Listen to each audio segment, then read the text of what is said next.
বউ থাকার সত্ত্বেও জামাই যদি প্রেম করে, এই স্বামীর সাথে কি সংসার করা যাবে? হ্যাঁ প্রিয় বোন, আপনি তার সাথে সংসার করবেন, তাকে বুঝাবেন, আল্লাহর বাণীগুলো তাকে মেসেজ পৌঁছাবেন, আর তাকে বলবেন যদি আপনার সক্ষমতা থাকে, তুমি যে প্রেম করো, জেনা করো, জেনাকারের সাথে আমি সংসার করব না, তারে আলটিমেটাম দিবেন।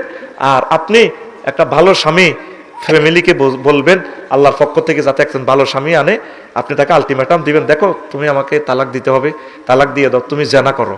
আল খাবিসুনা লিল খাবিসাত ওয়াত তাইয়িবিনা লিত তাইয়িবাত, আমি একজন নেককার মহিলা, আমি নেককার স্বামী ছাড়া থাকবো না, ভাই তুমি লাইনে আসো, যদি লাইনে না আসো, ছেলে মেয়ের দিকে চাই, এতদিন সংসার করছি আমি আর করবো না, তুমি পরকীয়া ছেড়ে দাও। আর প্রয়োজনে তাকে বলো, প্রিয় বোন তাকে বলবেন তুমি যে মেয়েটার সাথে প্রেম করো, আসো আমি তোমাকে বিয়ে শাদী করাই দিই। বোনেরা এটা মানতো না। বাবু হুজুর এতক্ষণের জবাবটা ভালো লাগছে, অন্ত কলজেদি ছুরিটা চালাইছে। হ্যাঁ তো জিজ্ঞার লোকে প্রেম করে জসিম মেয়েকে বিয়ে করে লই দিলে তো সারে আমরা ক্লাসমেট হয়ে যাবো, আমরা 12 কমে যাবো, ঠিক কিনা?